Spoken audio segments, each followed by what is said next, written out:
And just as police arrived, the two men ran out of the back of this house and into these woods over here. As police slowly unblock roads and take down caution tape, they are actively searching other parts of the neighborhood. You can see the damage that the fire caused to the building.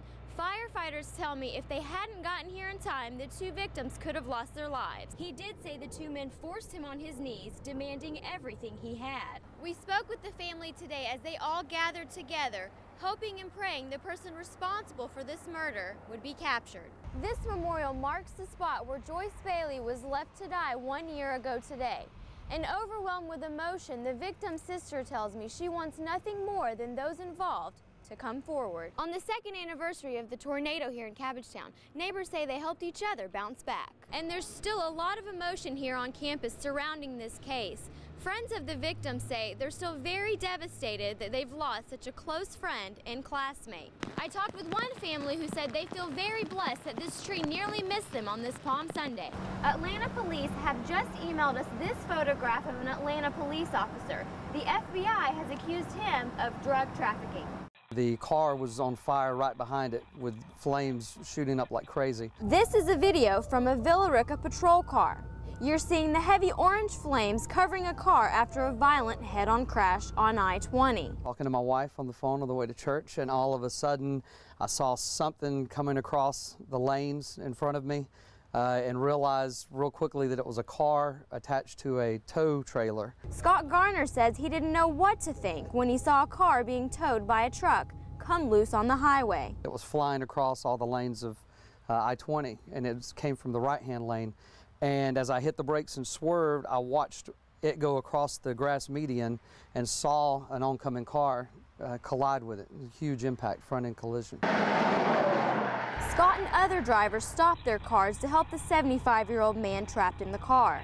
I just knew we had to get the driver out as quickly as possible. I thought for a moment as I was coming up to it that we might not be able to get him out. But those on the road pulled the man away from the car as police started talking with the owner of the trailer, Scott James Smith. We did arrest the driver. The driver was actually found to be DUI. I just know that God was watching out for me.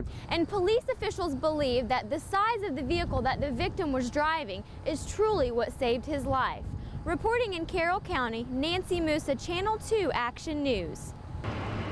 Several shell casings mark the spot where this shooting took place. Exiting the Kroger in our car, we heard some gunshots sound like came from Moreland. Michael Vescarelli was with his wife, here like so many enjoying his Sunday when the rapid shots started. We heard a bunch more, and cars started to back up out of this alleyway behind me. In that exchange of gunfire, what appears to be a citizen, an innocent bystander, was struck, as were a number of vehicles. An innocent bystander was hit in the back and taken to Grady Memorial Hospital. We are told he is listed in stable condition. During the gunfire, at least 2 cars tried to get away. A big Penske box truck, yellow box truck, was backing up as well. Looked like he was doing it sort of recklessly, getting out of the alley. He went into oncoming traffic trying to get onto Moreland, went over the back of a car exiting the parking lot as well, and with some kids in it and destroyed her car. Detectives say they found the Penske just hours later. Only Channel 2 was on the scene as police scoured the truck.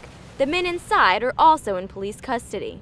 Took us off guard. We've been here for about 3 or 4 years in this area, and we'd never seen anything like that before. And you can see the tire tracks where the truck jumped the curb. Now, police officials tell us they'll have more information about the truck and the second vehicle involved for us tomorrow. Reporting in Atlanta, Nancy Mousa, Channel 2 Action News.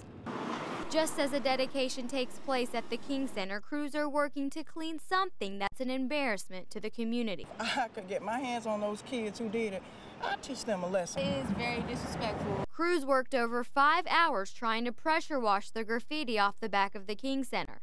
Residents and visitors say they are disappointed and angry that someone would do this to such a historic site. Embarrassed, I was hurt, and I was angry. I really was. He got your freedom, but now you just writing all over the stuff that's supposed to represent him. Now, investigators say they did arrest a group of individuals who were caught tagging nearby buildings.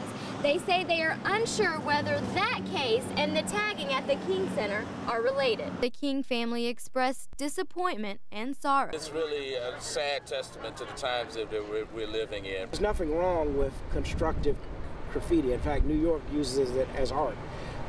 But it's unfortunate that that it's a desecration today. People that we talked to say whoever did this truly didn't understand the importance of this building or the King family. Reporting in Atlanta, Nancy Mousa, Channel 2 Action News.